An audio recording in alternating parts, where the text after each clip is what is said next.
Hello students, agri with keywords में आपका स्वागत है।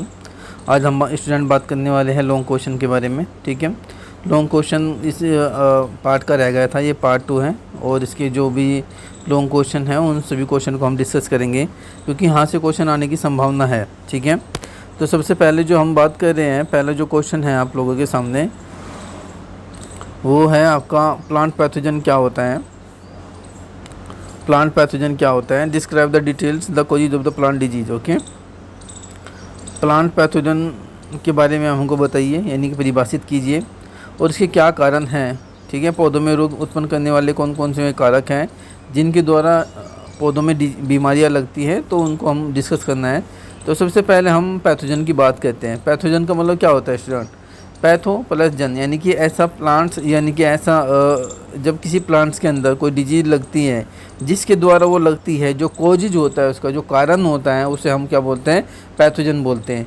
जैसे अगर किसी प्लांट्स के अंदर कोई मान लीजिए आलू में लग जाएगा, आ गया आलू के अंदर लेड ब्लैट और अर्ली ब्लैट और पोटैटो आ गया, तो ये क्या है, ये डिजीज़ है और किसके द्वारा लगा है, फंगस के द्वारा लगा। तो फंगस क्या हो गया स्टूडेंट, पैथोजन हो गया। फंगस क्या है, पैथोजन हो गया। ठीक है,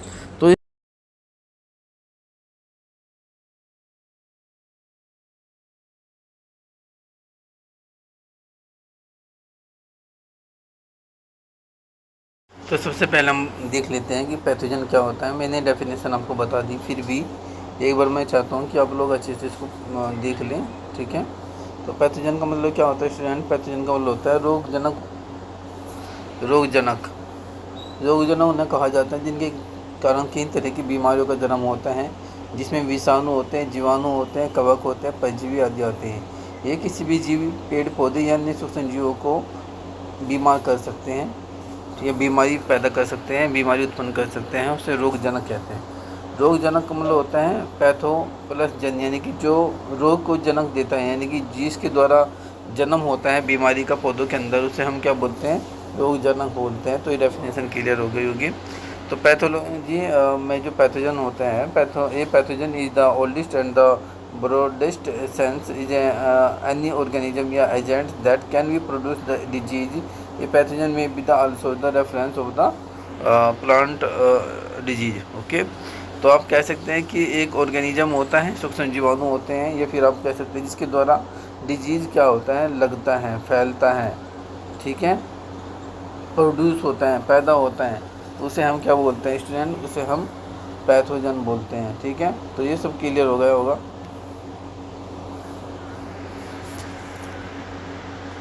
अब किसके द्वारा कौन कौन से हैं जिसके द्वारा प्लांट्स में डिजीज लगते हैं। नंबर 1 बायोटिक एजेंट होते हैं। बायोटिक एजेंट के बारे में बात करें तो बायोटिक एजेंट किसे बोलते हैं, the plant disease are caused by the number of organism which is ultimately lead to the loss in crop yield both quantitatively and the qualitative, यानी कि मात्रा में और उसकी गुणवत्ता में। ठीक है, जो कुछ ऑर्गेनिज्म होते हैं जो अल्टीमेटली क्या करते हैं, उसको, उसकी फसल को या उसकी उपज को कम कर देते हैं। जैसे the major group of the plant pathogen are infective plants are the fungi, bacteria, virus, protozoa and phytoplasma. ये जो होता है आपका एल्गी वगैरह है, निमोटोड है, बट सबसे ज़्यादा फंगी, बैक्टीरिया, वायरस और आपका जो निमोटोड होता है, ये 4 है जिनके द्वारा सबसे ज़्यादा बीमारी लगती है प्लांट्स के अंदर। ठीक है, तो आप इनमें से ये 9 दे रखे हैं, इनमें 9 में से आप 1 2 3 4 अच्छे से पढ़ के दीजिएगा बस। ये 4 हैं। फंगी पूरा पढ़ लीजिए, फंगी से क्वेश्चन आएगा ही आएगा। बैक्टीरिया पूरा पढ़ लीजिए, बैक्टीरिया से क्वेश्चन आएगा। वायरस पूरा पढ़ लीजिए, वायरस से क्वेश्चन आएगा। ये 3 मैं आपको बता रहा हूँ, यहाँ से क्वेश्चन आने की संभावना पूरी है। तो ये तो कोजिज है जिसके द्वारा फंगी, बैक्टीरिया, जैसे फंगस के द्वारा क्या लगता है, जैसे आलू में लगता है भाई, आलू का गेता पछेता जो बीमारी होती है वो फंगस के द्वारा तो लगता है। ठीक है, चलो आगे डिस्कस करते हैं। इन एनिमेटेड एबायोटिक एजेंट्स कौन से होते हैं, in a true sense there is a factor cause damage any reduction in the quality and quantity of the yield, loss of the revenue the plant rather than the causes are the deficiency of excess nutrient। Okay, जब किसी plants के अंदर nutrient की deficiency हो जाती है तो उस वजह से ये एबायोटिक डिजीज़ के अंदर आ जाता है। लाइट है, प्रकाश है। देखो बायोटिक का मतलब होता है, समझ लीजिए, बायोटिक और एबायोटिक, दो तरीके से बीमारी फैलती है। बायोटिक का मतलब होते हैं ऑर्गेनिज्म, जीव जंतु जिनके अंदर जीवन होता है, और एबायोटिक होता है जिनके अंदर जीवन नहीं होता है, यानी कि जो क्या होते हैं, निर्जीव होते हैं लेकिन उनके अंदर ऑर्गेनिज्म वगैरह नहीं होते हैं। आप कह सकते हैं कि उनके अंदर सूक्ष्म जीवाणु नहीं होते हैं। अब बताइए प्लांट न्यूट्रिएंट के अंदर क्या, कहाँ से बैक्टीरिया है, कहाँ फंगस है, कुछ भी नहीं है। तो ये प्लांट न्यूट्रिएंट है ना भाई। तो न्यूट्रिएंट जो आता है वो एबायोटिक डिजीज़ के अंदर आते हैं। तो इसे हेडिंग जरूर याद रखिए, हेडिंग से क्वेश्चन बनने की संभावना है। देखो हिंदी में ये नहीं मिला है, हिंदी में मैं ढूंढ रहा था लेकिन नहीं मिला है कंटेंट, तो इंग्लिश में है, मैं बता रहा हूँ, लेकिन हिंदी में भी आपको इनको कैसे हैं एबायोटिक। देखो सबसे पहले आपसे पूछेगा कि भाई प्लांट पैथोजन क्या होता है, डेफिनेशन मैंने क्लियर करा दी। उसके बाद आपसे पूछेगा कि प्लांट डिजीज कौन कौन से कारण हैं, तो आप बता सकते हैं बायोटिक एजेंट होते हैं सर, जैसे fungi, bacteria, virus, protozoa, phytoplasma, algae, nematode, ठीक है, स्पर्मोप्लाज्मा और आपका निमोटोड, या फिर आप बोल सकते हैं कि फेनरोगैमिक हायर प्लांट्स। इस तरह की ये 8 हैं, 8 में से कोई 4 और 5 याद कर लेना अच्छे से, हेडिंग विद हेडिंग ये आपका। और एबायोटिक में भी इतनी ही है, जैसे डेफिशिएंसी है, लाइट है, मॉइस्चर है, टेम्परेचर है, एयर पोल्यूशन है, लैक ऑफ ऑक्सीजन है, टॉक्सिसिटी ऑफ द पेस्टिसाइड है। तो इसमें भी आपका 7 हैं, तो 7 में भी 4-5 आप अच्छे से याद कर लीजिए। तो आपके जो नंबर है 10 नंबर का जो क्वेश्चन पूछा गया था, ये आप आराम से इसका आंसर दे देंगे। देखो यहाँ पर बात होती है, पहले ये डेफिशिएंसी या एक्सेस ऑफ न्यूट्रिएंट की बात होती है। सॉरी थोड़ी आवाज़ कम आ सकती है क्योंकि मेरा माइक वो हट गया था। तो कौन कौन से हैं ये एक बार रिपीट कर देता हूँ स्टूडेंट्स, मेरा माइक वो हट गया था मेरा फ़ोन जिससे मैं कनेक्ट करता हूँ। तो ये बायोटिक एजेंट होता है प्लांट डिजीज में, ये आप fungi, bacteria, virus, protozoa, phytoplasma, spermoplasma, algae, nematode, इनमें से 4 से 5 आप याद कर लीजिएगा। जो आपका एबायोटिक डिजीज वगैरह होते हैं, जैसे आपका डेफिशिएंसी ऑफ एक्सेस न्यूट्रिएंट है, लाइट है, मॉइस्चर है, टेम्परेचर है, एयर पोल्यूशन होता है, लैक ऑफ ऑक्सीजन है, टॉक्सिसिटी है, पेस्टिसाइड। तो इस वजह से भी ये बीमारियाँ यहाँ लगती हैं। पहले बात ये समझ लेते हैं, deficiency of excess of nutrient का मतलब ये होता है, देखो अगर किसी प्लांट्स के अंदर, कोई प्लांट्स हैं, उस प्लांट्स के अंदर अगर किसी न्यूट्रिएंट की डेफिशिएंसी हो जाती है, न्यूट्रिएंट मतलब पोषक तत्व की कमी हो जाती है, तब भी कोई बीमारी लग सकती है। अगर उस प्लांट्स के अंदर ज़्यादा न्यूट्रिएंट्स चला गया, एक्सेस न्यूट्रिएंट चला गया, उसके द्वारा भी क्या हो सकता है, डिजीज़ या बीमारी लग सकती है। तो किस न्यूट्रिएंट का बैलेंस होना पौधे में ज़रूरी है, अगर पौधे के अंदर बैलेंस नहीं होता है तो उसके अंदर बीमारी लगने की संभावना है। लाइट, प्रकाश ज़्यादा होगा तब भी दिक्कत होती है, कम होगा तब भी दिक्कत होती है। बट बहुत सारे प्लांट्स ऐसे होते हैं जो लाइट के डेफिशिएंसी में क्या हो जाते हैं, बीमार हो जाते हैं, डिजीज़ उनके अंदर लग जाती है। मॉइस्चर, नमी अगर प्लांट्स में सॉइल के अंदर नहीं है तो प्लांट्स के अंदर नमी नहीं होती है, तो उस वजह से भी डिजीज लगने की संभावना है। टेम्परेचर का ज़्यादा और अधिक होना उस वजह से भी है। और पोल्यूंट्स होना यानी कि वायु का प्रदूषण होना, तो उस वजह से भी लग सकते हैं। लैक ऑफ ऑक्सीजन में एक है, लैक ऑफ ऑक्सीजन में एक ब्लैक हार्ट ऑफ टोमेटो एक बीमारी लगती है, black heart of potato. Black heart, आलू फिजिकल तो अच्छा दिखता है, बाहर से आलू की कंडीशन क्या होती है स्टूडेंट, आलू की कंडीशन बाहर से अच्छी होती है, लेकिन जब आप उसको काटते हो तो यहाँ से ब्लैक सा दिखता है अंदर से, तो उसे बोलते हैं ब्लैक हार्ट। ये ऑक्सीजन की कमी से होता है। टॉक्सिसिटी ऑफ पेस्टिसाइड जहरीला है, अगर आपने स्प्रे कर दिया तो प्लांट पर क्या करेगा, इफेक्ट करेगा और उसे बीमार कर देगा।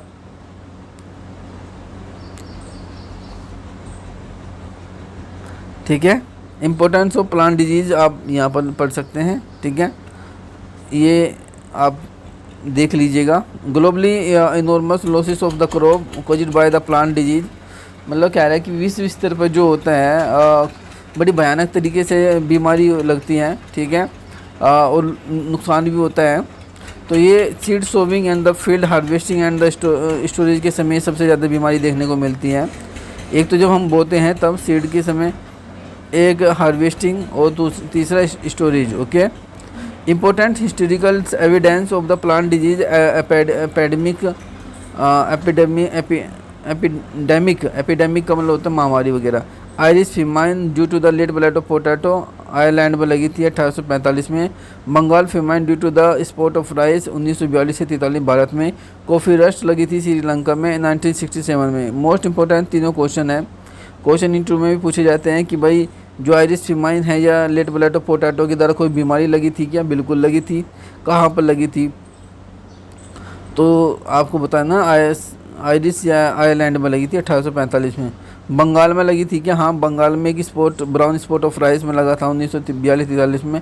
कॉफ़ी रस्ट में लगी थी क्या? हाँ, श्रीलंका में 1967 में। ये तीनों क्वेश्चन इंपॉर्टेंट हैं। कौन कौन से प्लांट पैथोजन ऑर्गेनिजम्स की बात करें तो यही है पैथोजेनिक ऑर्गेनिज्म, प्रोटोजोआ है, फंगी है, बैक्टीरिया, वायरस, वायरॉइड है, ये सब चीज़ें आपको बताया।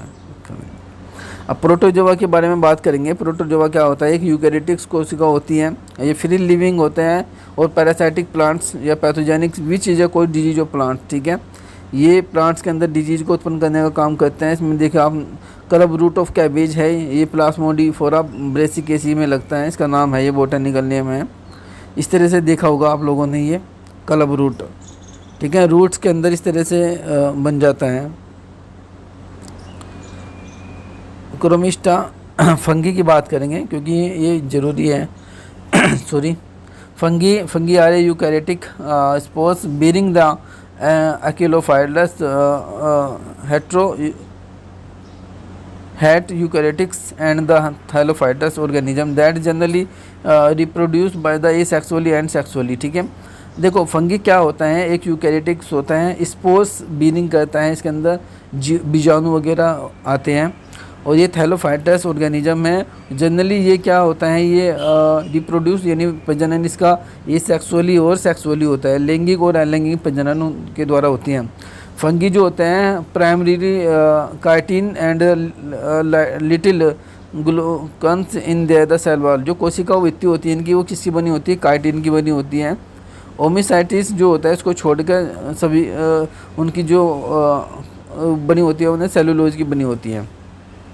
स्टडी ऑफ फंगी या फंगी लाइक ऑर्गेनिज्म क्या कहलाता है? माइकोलॉजी या फंगियोलॉजी कहते हैं। आपसे पूछा जाता है माइकोलॉजी क्या होता है? तो स्टडी ऑफ द फंगी। आज आपसे पूछा जाता है फंगोलॉजी क्या होता है? Study of the fungi. Fungus का अध्ययन, कवक का अध्ययन क्या कहलाता है? माइकोलॉजी कहलाता है, ध्यान रखने ना। जैसे आपको लगता है वीट स्टम रस्ट, पक्सीनिया ग्रेविनेसा टीटीसी वगैरह के द्वारा ये बीमारी लगती है। अब बैक्टीरिया क्या होता है? बैक्टीरिया के द्वारा हम बात करें, बैक्टीरिया एक प्रोकैरियोटिक अनसेलुलर अकोशिकीय माइक्रोस्कोप्स एक्लोफाइलस माइक्रो ऑर्गेनिज्म होता है जो पूरा का पूरा जिसकी जो बॉडी होती है किससे घिरी होती है? कोशिका से घिरी होती है। इनका जो प्रोड्यूस होता है यानी कि इनका जो प्रोडक्शन होता है या प्रजनन जिनका आप कह सकते हैं बाइनरी फिजन के द्वारा होता है। अब बाइनरी फिजन का मतलब होता है जब एक सेल जो होती है वो टूट कर दो सेलों में डिवाइड हो जाती है, तो उसे हम क्या बोलते हैं? बाइनरी फिजन बोलते हैं। तो इसके द्वारा ही ये लगती है। प्रोकैरियोटिक्स की बात करें तो ये कंटेंट्स इसका प्रिमिटिव टाइप्स होता है, nucleus and lacking of well. इनके अंदर जो होते हैं कुछ भित्ति नहीं होती हैं, मेम्ब्रेन होती हैं like the fungi accepted blue green algae वगैरह।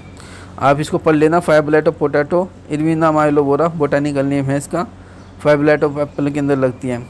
वायरस क्या होता है? Virus plant virus are the same submicroscopic infections obligate intercellular parasite which do not replicate without a living host. जब तक इसे कोई होस्ट नहीं मिलता तब तक ये रिप्लिकेट नहीं होता। रिप्लिकेट का मतलब होता है एक सेल से दो सेल बनना, यानी कि एक से दो बनना। जैसे हमारे बॉडी के अंदर वायरस आपने सुना होगा एंटीवायरस, या आपने सुना होगा कोरोना वायरस। तो कोरोना वायरस क्या था? रिप्लिकेट था। एक को लग गया, फिर दूसरे को लग गया, फिर तीसरे को लग गया, यानी उसकी जब वो बॉडी के अंदर जाता था तो उसे होस्ट मिल जाता था।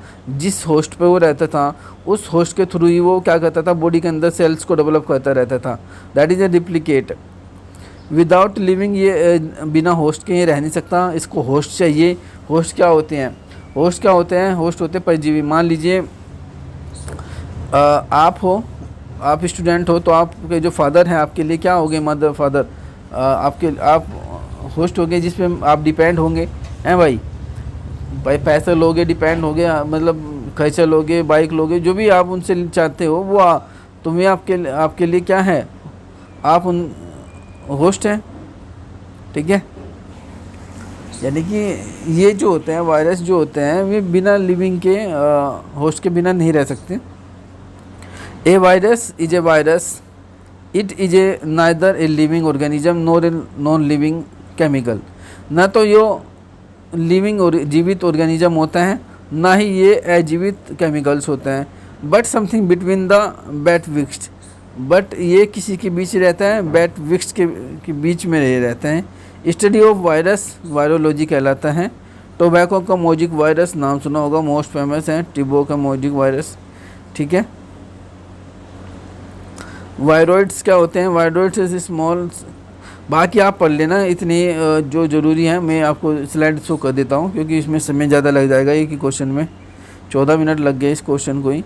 फाइटोप्लाज्मा इसके बारे में आप पढ़ लेना, मैं 4-5 मैंने आपको बताया है। निमोटोड्स के बारे में बता देता हूँ। ये एक टिपिकल निमोटोड शेप है, long and slender worm like होती है, मतलब जैसे आपने टेढ़े मेढ़े कीड़े वगैरह देखे होंगे इस तरह के। Animal which is the disease of plants and produce gall and tumours in plants.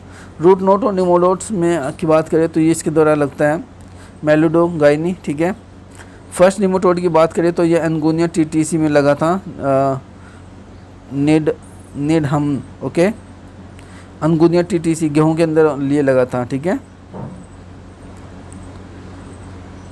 फेनोजेनिक chemicals plants parasite, आप ये प्लांट पैरासाइट है, ये भी क्वेश्चन पूछा गया था, ये क्वेश्चन भी पूछा गया है, पहले ही पूछ लिया था इससे पहले वीडियो में। ये phenogenic plant disease depend upon the another vascular plant for the food and water, जैसे कस्कुटा, लोरंथस, ओरमेंची, स्टिगा। आपने पैरासाइट्स के नाम आपने बहुत सारे सुने होंगे, स्टम पैरासाइट, रूट पैरासाइट, तो ये उसी के बारे में बात कर रहे हैं, ठीक है। तो ये क्वेश्चन पूरा डिस्कस हमने कर लिया है। 2 नंबर का ये क्वेश्चन आ सकता है आपसे। ये आपका फेनोगैमिक क्या होता है? फेनोगैमिक प्लांट्स होता है जो डिपेंड होता है किसी पे, फूड के लिए, वाटर के लिए, ठीक है। जैसे आपका कस्कुटा होता है, लोरंथस होता है, ओरमेंकी होता है, स्टिगा होता है, ये सारे के सारे क्या है? ये पैरासाइट है, परजीवी होते हैं। उसके बाद क्वेश्चन है classification of plant disease, most important question है, पूछा भी जाता है इसमें, ठीक है। इसको डिस्कस कर लेते हैं हम। Classification of plant disease,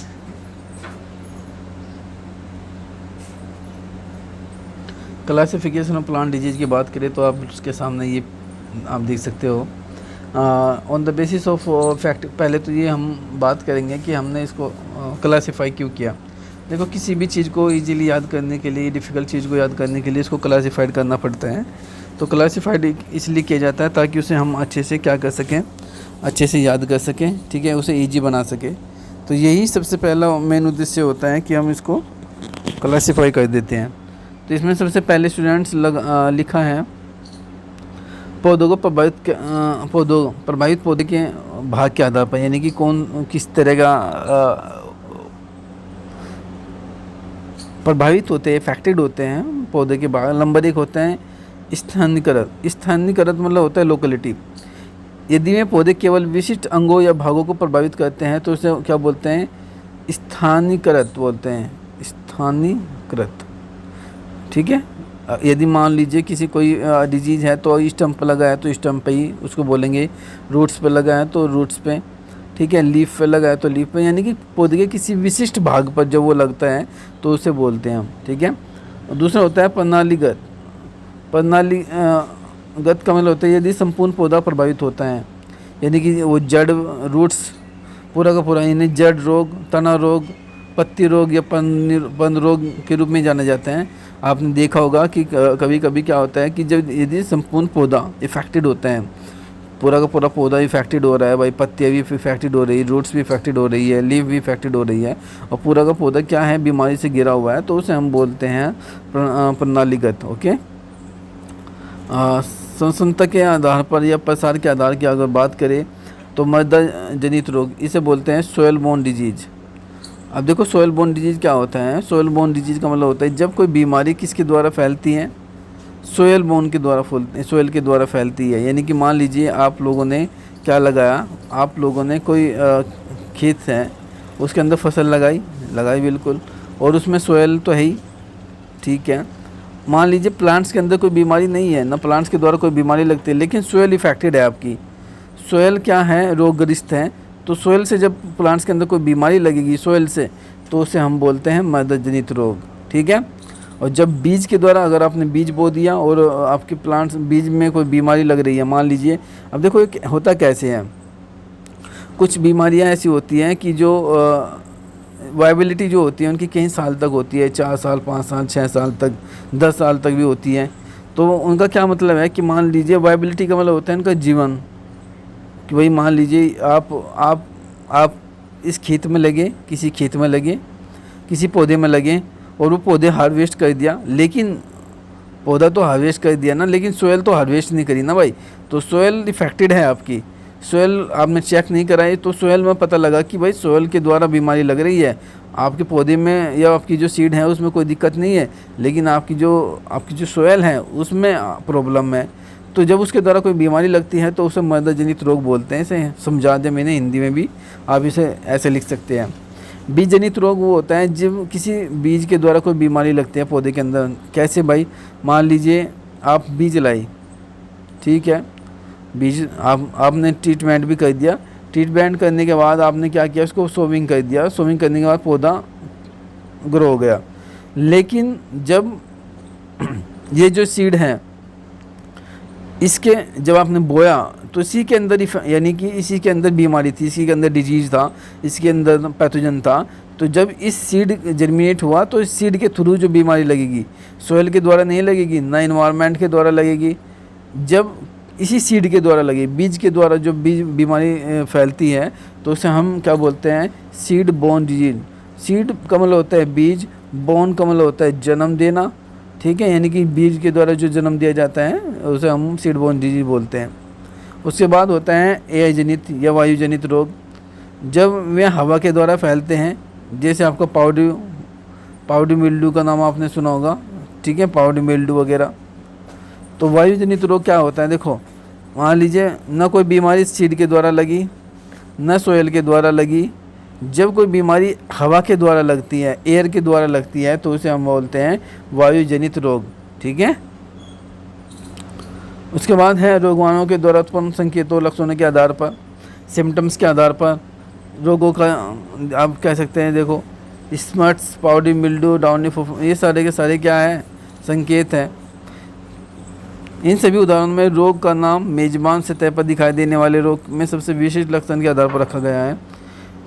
host के आधार पर, मेजबानी के आधार पर, होस्ट कह सकते हैं आप इन्हें अनाज वाली फसल, रोग चारा फसल, ये सब आप पढ़ लेना, इसमें ज़्यादा कुछ नहीं है।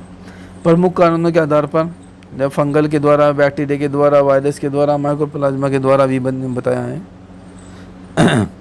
संक्रमण प्रक्रिया के आधार पर, इफेक्टेड प्रोसेस के आधार पर देखें संक्रमक क्या होते हैं। सभी सजीव कारणों, विषाणु और वायरस के कारण होने वाले रोग संक्रमित मेजबान पौधे से स्वस्थ पौधों में फैल सकते हैं और इन्हें संक्रमक कहा जाता है, जो फैलते हैं। और गैर संक्रमक क्या होते हैं, गैर संक्रमक रोग स्वस्थ पौधे से संचरित नहीं होते, इन्हें गैर परजीवी विकार या केवल शारीरिक विकार भी कहा जाता है। और ये पोषक तत्व की कमी या अधिकता या मिट्टी और हवा की प्रतिकूल मौसम की स्थिति या हानिकारक यांत्रिक प्रभाव जैसे कि अजैविक और निजी कारणों से फैलता है। और क्या, ठीक है, ये तो हो गया आपका जो इफेक्टेड होता है किसके द्वारा, बैक्टीरिया के द्वारा, वायरस के द्वारा, फंगस के द्वारा। इसे आप बोल सकते हैं बायोटिक डिजीज, इसे बोलते हैं एबायोटिक डिजीज। क्या बोल सकते हैं, एबायोटिक, ठीक है। स्थानीय घटनाओं के आधार पर भी क्वेश्चन पूछा जाता है, जैसे स्थानिक रोग क्या होते हैं। स्थानिक रोग का मतलब होता है जो किसी विशेष भौगोलिक क्षेत्र, देश, जिले, स्थान के माध्यम से वर्ष दर वर्ष ये लगातार मौजूद रहता है, तो उसे हम क्या बोलते हैं, स्थानिक रोग बोलते हैं। महामारी या क्या होता है, महामारी या एपिफाइटिक्स रोग पूछा भी गया था 2 नंबर में। महामारी या एपिफाइटोटिक रोग क्या होता है, जो व्यापक रूप से लेकिन समय समय पर विशेष रूप से गंभीर रूप में होते हैं। वे हर साल मतलब एक इलाके में हो सकते हैं, लेकिन कुछ वर्षों के अनुकूल पर्यावरण परिस्थिति के कारण केवल अवसरों पर गंभीर रूप धारण करते हैं। इस तरह की बीमारियां जो होती हैं कहाँ पर देखने को मिलती हैं, महामारी या एपिफाइटोटिक रोग के नाम से जानते हैं। उसके बाद होते हैं छिटपुट बीमारियां। अनियमित अंतरालों और स्थानों पर तथा अपेक्षित कम मामलों में जो देखने को मिलती हैं, इसे बोलते हैं छिटपुट बीमारियाँ। महामारी रोग क्या होते हैं? जब एक बीमारी एक क्षेत्र में स्थानिक हो सकती है, दूसरे में महामारी हो सकती है। जब एपिफाइटोटिक्स पूरे देश, महाद्वीप, दुनिया में फैल जाता है, जैसे आपने वायरस कोरोना का नाम सुना होगा, तो कोरोना एक महामारी थी। रोग त्रिकोण क्या होते हैं? रोग त्रिकोण मेजबान, रोगजनक और पर्यावरण के बीच में जो परस्पर परिणाम स्वरूप रूप विकसित होते हैं, उसे हम क्या बोलते हैं? रोग त्रिकोण बोलते हैं। 3 चीज़ों के द्वारा, एक तो मेजबान के द्वारा, होस्ट के द्वारा, पैथोजन के द्वारा और इन्वायरमेंट के द्वारा। मेजबान क्या होता है? होस्ट क्या होता है? मेजबान सभी परिस्थितियों में जो संवेदनशील के अनुकूल होता है, उसे बोलते हैं। रोगजनक क्या होता है? जो जिसके द्वारा रोग पैदा होते हैं। पर्यावरण आप लोग समझते होंगे, वातावरण, ठीक है।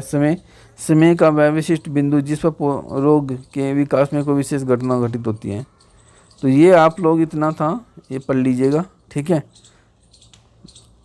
इतना बहुत है, अगर आपने इतना भी लिख दिया एग्जाम में तो आपके लिए बढ़िया है। ये इंग्लिश में है, सेम, बिल्कुल सेम इंग्लिश में है। Based on the plant part affected localise, if they affect only specific organism या फिर पार्ट्स ऑफ द प्लांट्स, किसी प्लांट्स के किसी हिस्से पर अगर लगेगा तो इसे बोलते हैं लोकलाइज। ओके। सिस्टमेटिक क्या होता है? इन्हें एंटर द प्लांट अफेक्टेड, जब पौधे के अंदर एंटर करता है, उसको इफेक्ट करता है। They can be classified the root disease and the stem disease and the foliage and foliar disease. Okay. Based on the precipitation and the separate that is a soil borne disease when the pathogen जब किसके द्वारा लगता है? Soil के द्वारा लगता है, तो उसे हम सोयल बोर्न डिजीज बोलते हैं। सीड बोर्न बोलते हैं जिस सीड के द्वारा या सीड के थ्रू लगता है, और एयर उसको बोलते हैं जब एयर के द्वारा कोई बीमारी लगती है तो उसे एयर बोर्न डिजीज बोलते हैं। तो सोयल बोर्न डिजीज मैंने अभी बताया था, the bone of the soil, ठीक है, that is called soil borne disease. The bone of the seed, that is seed borne disease. That is the bone of the air, that is the air borne disease. Based on the and the symptoms produced by the pathogen. Okay. कुछ symptoms के द्वारा भी disease of classified के अंदर rust, smuts, powdery mildew, downy mildew, root etcetera etcetera. तो ये सब चीज़ें आप देख लेना। Based on the host and affect, ठीक है। होस्ट क्या होता है? होस्ट जिस पे वो ऑर्गेनिज्म रहता है, डिपेंड होता है जिस पे, ठीक है। They can be the classified the cereal crop disease, forage crop disease and the flax disease. इस तरह का आपने नाम सुना होंगे, plantation crop disease, crop fruit disease, vegetable disease. ये सब के सब क्या होते हैं? होस्ट प्लांट अफेक्टेड होते हैं। मेजर कोज के आधार पर, कोजेज के आधार पर भी आप बात कर सकते हैं। मेजर कोजेज में आपको मैंने पहले बताया, फंगल है, बैक्टीरिया है, वायरस है, माइकोप्लाज्मा कह सकते हैं आप। Based on the infection the process infectious क्या होता है? All the disease caused by the animate caused virus and virus can be the transmitted in from affected host plant to the healthy plants and the called the infectious. Okay. non-infectious disease can be not the transmitted to the healthy plants. Okay. ये किसी स्वस्थ पौधे से effect नहीं होता, न फैलता है। also referred as the non-parasitic disorders या simply physical disorder and the incited by abiotic या inanimate causes like the nutrient deficiency, excess and unfavorable weather condition of soil and air and injurious mechanical influence.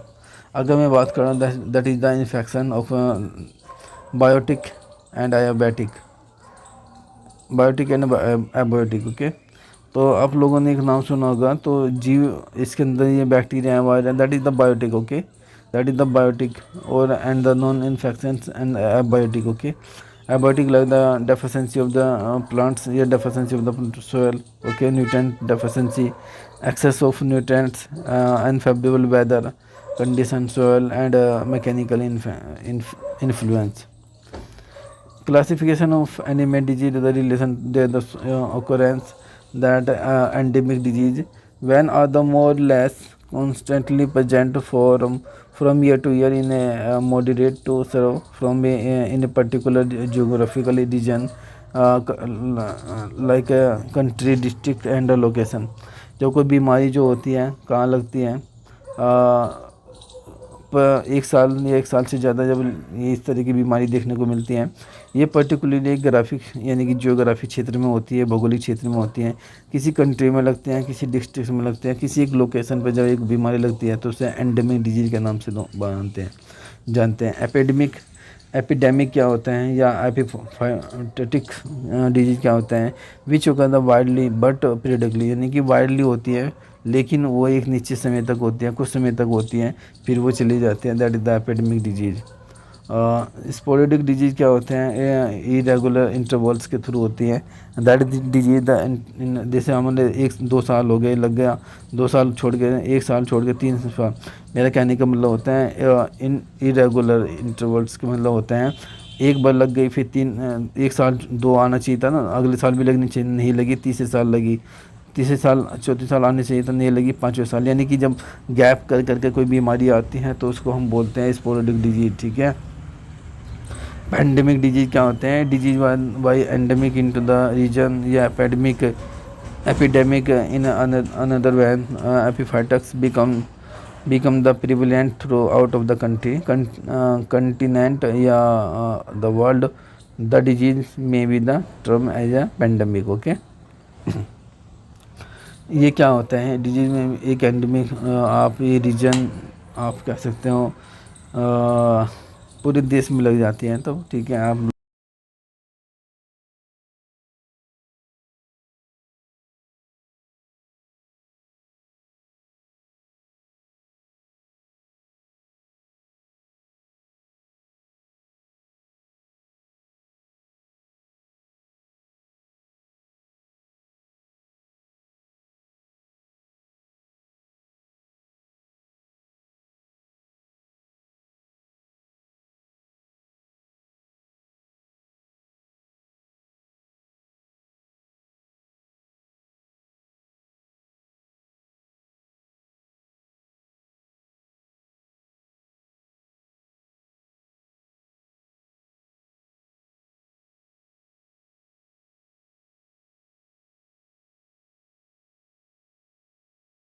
सबसे पहले bacteria की परिभाषा देख लेते हैं। Bacteria क्या होता है। देखो, बैक्टीरिया की बात करें तो बहुत ही सिंपल वे में इन्होंने लिखा है। बैक्टीरिया एक सूक्ष्म जीव होता है, माइक्रो ऑर्गेनिज्म होता है, जो प्राय एक कोशिकीय होते हैं, सेलुलर होते हैं। ये अकेंद्रिक कोशिका भित्ति युक्त एक कोशिकीय सरल जीव हैं जो प्राय सर्वत्र पाए जाते हैं। इनका आकार कुछ मिलीमीटर तक ही होता है। इनकी आकृति गोल या मुक्त या चक्राकार से लेकर छड़ आदि के आकार की हो सकती है। देखो, बैक्टीरिया की डेफिनेशन इससे सिंपल नहीं हो सकती। ठीक है। बैक्टीरिया एक सूक्ष्म जीव होता है, बिल्कुल, जो एक कोशिकीय होता है, यानी कि इसके अंदर केवल एक ही कोशिका होती है और ये अकेंद्रिक होता है, इसके अंदर केंद्रक नहीं पाया जाता। कोशिका जो भित्ति होती है, इसके अंदर सेल वॉल होती है, कोशिका भित्ति होती है। इस कोशिका एक कोशिकीय सरल एक जीव होता है। ये प्राय ये फ्री होता है, पड़ा रहता है स्वतंत्र रूप से। इनका आकार कुछ मिलीमीटर तक होता है और इनकी आकृति अलग अलग होती है, जैसे कि गोल मुक्त आपको मिल गई, चक्राकार मिल गई, छड़ की तरह की मिल गई, तो इस तरह की आकार की ये हो सकती है। ठीक है। ये डेफिनेशन आप लोगों को क्लियर हो गई होगी। बैक्टीरिया की डेफिनेशन है ये। इंग्लिश में पढ़ना चाहते हो तो आप इंग्लिश में यहाँ पर देख सकते हो। ये रहा, bacteria the ubiquitous mostly free living organism often consisting of one biological cell. They constitute a large domain of the prokaryotic microorganism, typically a few micrometers in the length. Bacteria were among the first life form to appear on Earth, okay, and are present in the most of the habitat. बाकी हिंदी में ये रहा, सूक्ष्म जीवाणु सूक्ष्म जीव हैं जो प्राय एक कोशिकीय होते हैं। ये अकेंद्रीय कोशिका भित्ति एक कोशिकीय सरल जीव होता है जो प्राय स्वतंत्र पाए जाते हैं। इनका आकार कुछ मिलीमीटर, ये सब मैंने आपको बता ही दिया। आपको इंग्लिश में पढ़ना था, आप लोग इसको पढ़ सकते हैं। इसमें हम पढ़ेंगे कंटेंट्स में हम पढ़ेंगे इंट्रोडक्शन बैक्टीरिया से, bacteria arrangement of bacteria, but हमारे से क्या पूछा गया है, मोर फिजियोलॉजिकल स्ट्रक्चर पूछा गया है, जो उसके आकारी की स्ट्रक्चर होती है उसके बारे में पूछा गया है। तो बैक्टीरिया की डेफिनेशन आप लोग यहाँ पर पढ़ सकते हैं, मैंने पहले ही बता दिया है। Bacteria is an cellular free living microscopic micro organism होता है। माइक्रोस्कोपिक बार बार ये शब्द आ रहा है, इसका मतलब ये होता है कि इसको केवल माइक्रोस्कोप के द्वारा ही देखा जा सकता है। आप इसे अपनी आँखों से नहीं देख सकते, नगन आँखें जो होती है उनसे ये देखा नहीं जा सकता, केवल किसके द्वारा देखा जाता है, माइक्रोस्कोपिक के द्वारा देखा जाता है। बार बार ये शब्द आ रहा है, तो आप लोग सोच रहे होंगे सर ये माइक्रोस्कोपिक का मतलब क्या होता है। माइक्रोस्कोपिक का मतलब स्टूडेंट ये होता है कि जब हम किसी ऑर्गेनिज्म को, चाहे वो वायरस हो, बैक्टीरिया हो, कोई भी हो, अगर उसके माइक्रोस्कोप के द्वारा देखा जा सकता है, उसको देख सकते हैं, सी कर सकते हैं, तो सीन कर सकते हैं, तो वो माइक्रोस्कोपिक माइक्रो ऑर्गेनिज्म होता है। They the process both of the deoxyribonucleic acid DNA and the ribonucleic acid होता है, ठीक है, दोनों में का ये प्रोसेस होता है। बैक्टीरिया प्रोकैरियोटिक्स एक क्या होता है, प्रोकैरियोटिक्स माइक्रो ऑर्गेनिज्म होता है that do not the content chlorophyll, इनके अंदर क्लोरोफिल नहीं होता है। क्लोरोफिल नहीं होता है इसलिए फोटोसिंथेसिस नहीं होता। अगर फोटोसिंथेसिस हो जाता है तो ये फ्रूट्स या फल वगैरह बनाने लगते, बट इनके अंदर क्लोरोफिल वगैरह नहीं होता है। दे ऑकर इन द वाटर, ये तो जल में होते हैं, सोयल में होते हैं, या फिर फूड में, एयर में, या फिर नेचुरल इन्वायरमेंट में ये घटित होते हैं। That is the characters. आप इनके कैरेक्टर्स को, ये इनके कैरेक्टर्स ही मैं आपको बता रहा हूँ। दे can B survive the extremes of the temperature, pH, oxygen and the atmospheric pressure. ये सर्वाइव कर सकते हैं, बहुत ज़्यादा टेम्परेचर अगर हाई होगा तब भी ये जीवित रह सकते हैं। पीएच अगर सोइल के अंदर ज़्यादा है तब भी ये जीवित रह सकते हैं। ऑक्सीजन की कमी है या ज़्यादा है तब भी ये रह सकते हैं।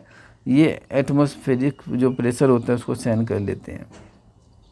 अब आते हैं इसका size of bacteria. Bacteria is a very small microorganism which are the visible under the microscope, ठीक है। बैक्टीरिया क्या है, एक छोटा सा माइक्रो ऑर्गेनिज्म होता है जिसको हम कहाँ से देख सकते हैं, माइक्रोस्कोप के सारे से माइक्रोस्कोप के द्वारा देख सकते हैं। They are the having the size range in the microns, ठीक है, इनका जो साइज होता है वो माइक्रोन्स में होता है।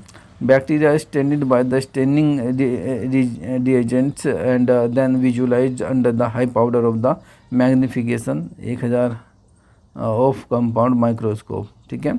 तो इस बैक्टीरिया को स्टेनाइड भी किया जा सकता है, किसके द्वारा, आप इस मैग्निफिकेशन के द्वारा कर सकते हैं, हाई पाउडर वगैरह डाल कर सकते हैं। And electron microscope is use to the clear the visualization internal structure of the bacteria. Electron जो होता है माइक्रोस्कोप में, इसका यूज इसलिए किया जाता है ताकि वो अच्छे से दिखे, उसकी स्ट्रक्चर अच्छे से दिख जाए। शेप ऑफ बैक्टीरिया की बात करें तो ये कोकी होता है, on the basis of the shape. बेसली होता है, विब्रोयस होता है, और स्पिरिला वगैरह होते हैं। सेप्रोफाइट्स होते हैं, एसिटोमाइसिटीज होते हैं, माइकोप्लाज्मा, ये 7 हैं। इनमें से कोई अगर आपने 3-4 भी याद कर लिया एग्ज़ाम में तब भी आपके लिए अच्छा है। मैं ये नहीं कहता हूँ कि 7 के 7 याद करें, 3-4 याद करें जो आपके एग्ज़ाम में पूछे जाएँ। कोकी इस तरह का होता है। कोकी क्या होते हैं कि स्मॉल होते हैं, स्फेरिकल्स एंड ओवल सेल्स होते हैं। इनमें ग्रीक कोकोस मीन्स होता है आपका micrococcus.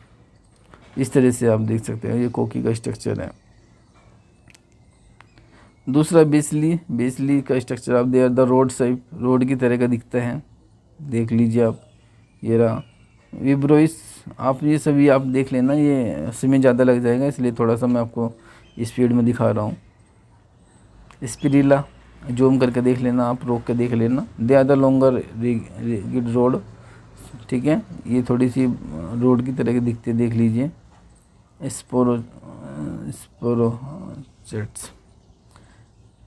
स्पोरोचिट्स, they are the slender and the flexuous spiral form, इस तरह के ऐसे आपने देखो ऐसे इस तरह से मोड़े होते हैं। Actinomycetes the character shift due to the presence of the rigid, कुछ सेल्स होती हैं उसकी वजह से आप लोग इस तरह का देख सकते हो। Mycoplasma, deficient bacteria and the hand do not the possess stable mind, इस तरह का आप लोगों ने देखा होगा स्ट्रक्चर। ये माइक्रोस्कोप के द्वारा देखेंगे, जब आप बैक्टीरिया को देखेंगे ना तो उसके इसके स्ट्रक्चर को देखेंगे तो इसके द्वारा ही देखने को मिलेंगे, ठीक है। तो ये सब कैरेक्टर्स थे, बाकी कुछ और देख लेते हैं इसका। मॉर्फोलॉजी ऑफ बैक्टीरिया के बारे में हो तो ज़्यादा कुछ जानना चाहते हो तो आप इससे भी पढ़ सकते हैं इंग्लिश वाले कैंडिडेट। ये मैंने डिस्कस कर लिया है, लेकिन अगर आपको चाहिए थोड़ा सा और इसके लिए तो आप यहाँ से भी लिख सकते हो, क्योंकि देखो आपको मैं बेहतर जानता हूँ कि आप लोग ज़्यादा से ज़्यादा पढ़ोगे थोड़ा सा तभी याद कर पाओगे। ठीक है, बैक्टीरिया की मुख्य विशेषताएं की बात करें तो आप यहाँ पर देख सकते हैं यह ये क्या होता है, माफ़ कीजिएगा, यह एक कोशिका प्रोकैरियोटिक कोशिका जीव होता है। यह अलग अलग आकार और व्यवस्था में मौजूद होता है। कोशिका में केंद्र को झिल्ली से बंधे कोशिकाओं का अभाव इनके अंदर होता है। बैक्टीरियल के अंदर डीएनए साइटोप्लाज्म पाया जाता है। यूकैरियोटिक कोशिका की तरह ये क्रोमेटिन बनाने के लिए पैक नहीं किया जाता। बैक्टीरिया कोशिका मानव कोशिका से 10 गुना छोटा होता है। बैक्टीरिया कोशिका का व्यास इतना होता है 10⁻⁻⁶ mm। जीवाणु कोशिका का बाहरी आवरण कोशिका भित्ति से जो कठोर होता है उससे घिरा होता है और संरचनात्मक जो होती है अखंडता प्रदान करता है। बैक्टीरिया की कोशिका भित्ति आपको पेप्टिड ग्लाइकोन या म्यूरिन से बनी होती है। बैक्टीरिया कोशिकाओं के विभिन्न आकार, बैक्टीरिया प्रजाति की विशेषताएं सब है। बैक्टीरिया कोशिकाओं में बाहरी उपांग जैसे सीलिया, फ्लैगेला आदि हो सकते हैं। बैक्टीरिया का फोटो ऑटोट्रॉफ, कीमो ऑटोट्रॉफ ये परजीवी हो सकते हैं। तो ये सब कैरेक्टर्स हैं, आप इसको पढ़ लीजिएगा। देखो मॉर्फोलॉजी कैरेक्टर्स की अगर बात करें तो उसके मैंने अभी बताया कि भाई छड़ी उनके आकार के आधार पर उनको बांटा गया है। छड़ के आकार के होते हैं, ठीक है। हमने कोकी का नाम सुना भी बताया था, कोकी के आकार के होते हैं। तो वे सब मैंने डिस्कस कर लिया है, फिर भी एक बार आपको दिखा देता हूँ। ये क्या है, ये बैक्टीरिया का डायग्राम है। अगर आपसे 5 नंबर में बैक्टीरिया का डायग्राम पूछे तो आप बता देना। इसमें इस तरह का ये साइटोप्लाज्म है, ये सेल मेम्ब्रेन होती है, ये म्यूरिन सेल वेल है, ये सेल कैप्सूल्स हैं, माइटोकॉन्ड्रियन है, न्यूक्लियोटाइड है और प्लाज्मिड है। ठीक है, डायग्राम भी पूछे तो डायग्राम आप लोग इसको ऐसे याद कर लीजिएगा। ठीक है, ऐसे स्क्रीनशॉट ले लीजिएगा, इसको याद कर लीजिएगा अच्छे से। डायग्राम भी हो सकता है 5 नंबर में पूछ ले। डेफिनेशन तो मैंने एक बार करा दिया, बाकी अगर आप किसी को अब भी डाउट है डेफिनेशन में तो वो यह डेफिनेशन आराम से याद कर सकता है। बैक्टीरिया प्रोकैरियोटिक एक कोशिका जीव होता है। बैक्टीरिया हर जगह पाए जाते हैं। सबसे प्रचुर मात्रा में जीवित जीव होते हैं जो गर्म झरनों, बर्फ़, गहरे समुद्र जैसी चरम परिस्थितियों में पनप सकते हैं। जहाँ अन्य जीवों के लिए यह रहना मुश्किल होता है तो आप वहाँ पर रह सकते हैं। तो ये आप लोग इसकी डेफिनेशन भी क्लियर कर लीजिएगा। कोशिका बैक्टीरिया कोशिका की आकृति की बात करें तो यहाँ पर बैक्टीरिया कोशिका की आकृति विज्ञान यहाँ का बैक्टीरिया के सबसे विशिष्ट गुण होता है या किसी विशेष प्रजाति का विशेष गुण माना जाता है। जीवाणु कोशिका की आकृति विज्ञान न केवल आकार बताता है बल्कि उसकी रोगजनकता भी तय करता है। बैक्टीरिया कोशिका के रूपात्मक, इस तरह से आप लोग इसको देख लेना। ठीक है, ये पढ़ लेना अच्छे से, कोई दिक्कत नहीं है। किसकी बनी होती है, कोशिका भित्ति म्यूरिन की बनी होती है। ठीक है, ध्यान रख लेना इसको। बैक्टीरिया के विभिन्न आकार मैंने अभी पहले आपको बताए थे, इंग्लिश में मैंने अभी बताया था आपका कोकस में, नहीं ये सब मैंने आपको बता दिया है। ठीक है, बाकी अगर आप हिंदी में की स्टूडेंट हैं तो आप इसको ऐसे याद कर सकते हैं। गोलाकार कोक्सी होते हैं, छड़ के आकार जिसे बेसिली बोलते हैं। स्फेरिकल जीवाणु होते हैं, अल्फीरम के आकार के विभिन्न, ये 4 होते हैं। ये इम्पोर्टेंट है, इनको पढ़ के जाइएगा अच्छे से। ये फिजियोलॉजिकल आपका स्ट्रक्चर जो है, कैरेक्टर्स जो है वो पूछे गए हैं इसमें, तो ये ज़रूर पढ़ लेना स्टूडेंट। ठीक है, यहाँ से क्वेश्चन आने की संभावना है। गोलाकार कोक्सी की बात करें तो इस तरह से ये दिखती है, इस तरह से। ठीक है, इनके बारे में लिखा है। बाकी मोनोकोकस होता है, डिप्लोकोकस होता है, ये पढ़ लेना। मोनोकोकस का मतलब होता है ये गोलाकार कोशिका। डिप्लोकोकस का मतलब होता है जो कोशिका विभाजन के बाद कोशिका जोड़े में व्यवस्थित होती है, उसको क्या बोलते हैं, डिप्लोकोकस बोलते हैं। स्ट्रेप्टोकोकस क्या होता है, कोक्सी एक स्मतल से जुड़े होते हैं और इस श्रृंखला पैटर्न में व्यवस्थित होते हैं। ये सब पढ़ लेना इसको। ठीक है, स्ट्रेप्टोकोकस, टेट्राड, स्ट्रेप्टोकोकस, ये सब है। ठीक है, ये छड़ के आकार की होती है। ठीक है, थोड़ा सा इसमें आप ये छड़ के आकार की होती है इसलिए इसे बोलते हैं। मैं थोड़ा सा जूम कर रहा हूँ ताकि आप लोग इसे आराम से देख लें, पढ़ लेना इसको। बेसिलस, डिप्लोबेसिलस, ये भी दोनों एक एक दो दो नंबर के यहाँ से आ जाते हैं क्वेश्चन। ये क्या होता है, तो यहाँ से क्वेश्चन आने की संभावना है। कोकोबेसिली, पॉलीसेट्स, स्पिलकार जीवाणु इस तरह से होते हैं।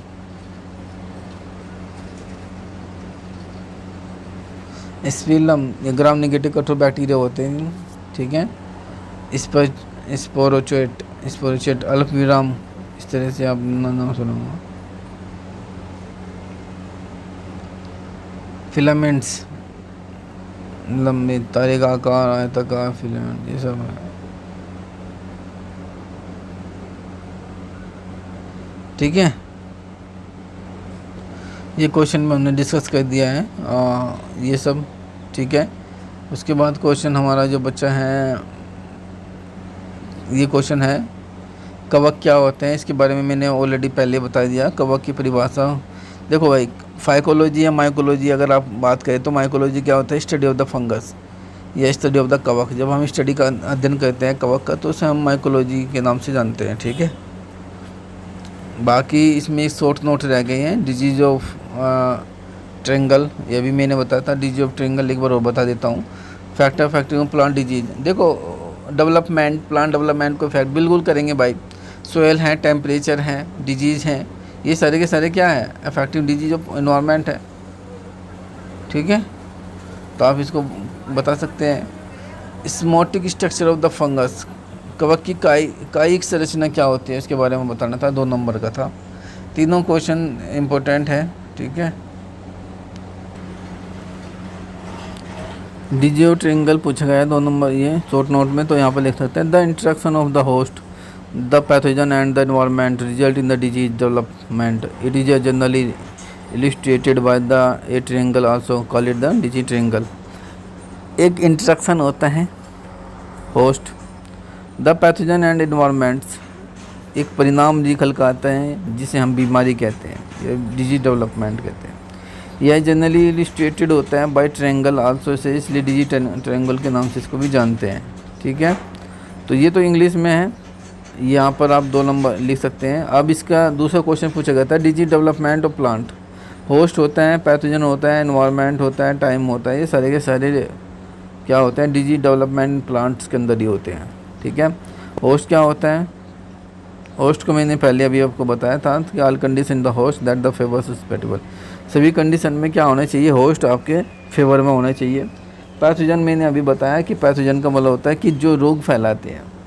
एनवायरनमेंट भी total condition of the that in favour of the pathogen and dispose that the host plant to pathogen attack. तो अगर इन्वायरमेंट सही होगा तो प्लांट डिजीज़ या प्लांट का डेवलप सही होगा। और टाइमिंग की बात करें तो मैं आपको बताया है कि पर्टिकुलर टाइम पे ये डिजीज़ घटित होते हैं, जिसकी लाइन तो जो होती है वो अलग अलग हो सकती है। बट यही आपसे क्वेश्चन पूछे गए थे, कोई दिक्कत नहीं है इन क्वेश्चनों में, आप आराम से कर सकते हो। देखो factor affecting of the disease environment को, डेवलपमेंट को मैंने भी बताया। इन्वायरमेंट इफेक्ट करता है, वाटर इफेक्ट करता है, सॉइल इफेक्ट करता है, टेम्परेचर इफेक्ट करता है, लाइट इफेक्ट करता है।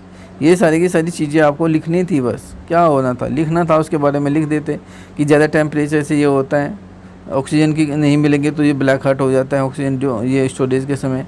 तो ये सब चीज़ें आपको लॉजिकली सोचना पड़ेगा, ठीक है। ये क्वेश्चन होगा, ये हो गया। Somatic structure of the fungus, fungus की कायिक संरचना हम दिखा देते हैं आपको कैसी होती है। फंगी की डेफिनेशन आप सब पढ़ सकते हैं, मैंने पहले बता दिया है। The fungi. अब हम जो बात करेंगे हम इसके स्ट्रक्चर पर देखेंगे, तो स्ट्रक्चर इसका देख लेते हैं, कायिक स्ट्रक्चर क्या होता है। सॉरी, जनरल स्ट्रक्चर क्या होते हैं, यूकैरियोटिक होता है ये, इसमें यीस्ट, मोल्ड और मशरूम वगैरह इंक्लूड होते हैं। इसकी बॉडी डिफरेंट नहीं होती है, रूट सिस्टम एंड लीव्स वगैरह। The body the fungus is thallus, जो इसकी बॉडी होती है उसको हम क्या बोलते हैं, थैलस बोलते हैं। इसको थैलोफाइटा ग्रुप में हम डिस्कस करते हैं, बस थैलस बोलते हैं तो थैलोफाइटा जो ग्रुप होता है उसी में डिस्कस करते हैं। स्टडी द फंगस जो होता है माइकोलॉजी होता है, ठीक है। फंगस और माइकोलॉजी इंपॉर्टेंस है, यीस्ट है, पेनिसिलिन है, एग्रीगस हैं, ठीक है, एस्पेरागस है, राइजोपस है, पक्सीनिया है, ये सब चीज़ें हैं। फंगी आर द अनसुलर मल्टीकुलस फॉर्म, इस तरह से आप देख सकते हो। ये पेनिसिलियम का फॉर्म वो है डायग्राम, ठीक है। इतना नहीं लिखना था इसमें, जो डायग्राम बस थोड़ा सा डायग्राम के बारे में लिखना था, ठीक है। ईस्ट सेल की डेफिनेशन ये इस तरह का लिखना था आपको, इस तरह का स्ट्रक्चर देना था आपको उसमें, ठीक है। स्ट्रक्चर इस तरह का स्ट्रक्चर लिखने को नहीं बोला था, काई की स्ट्रक्चर बनाने को बोला था, फंगी सेल, ठीक है।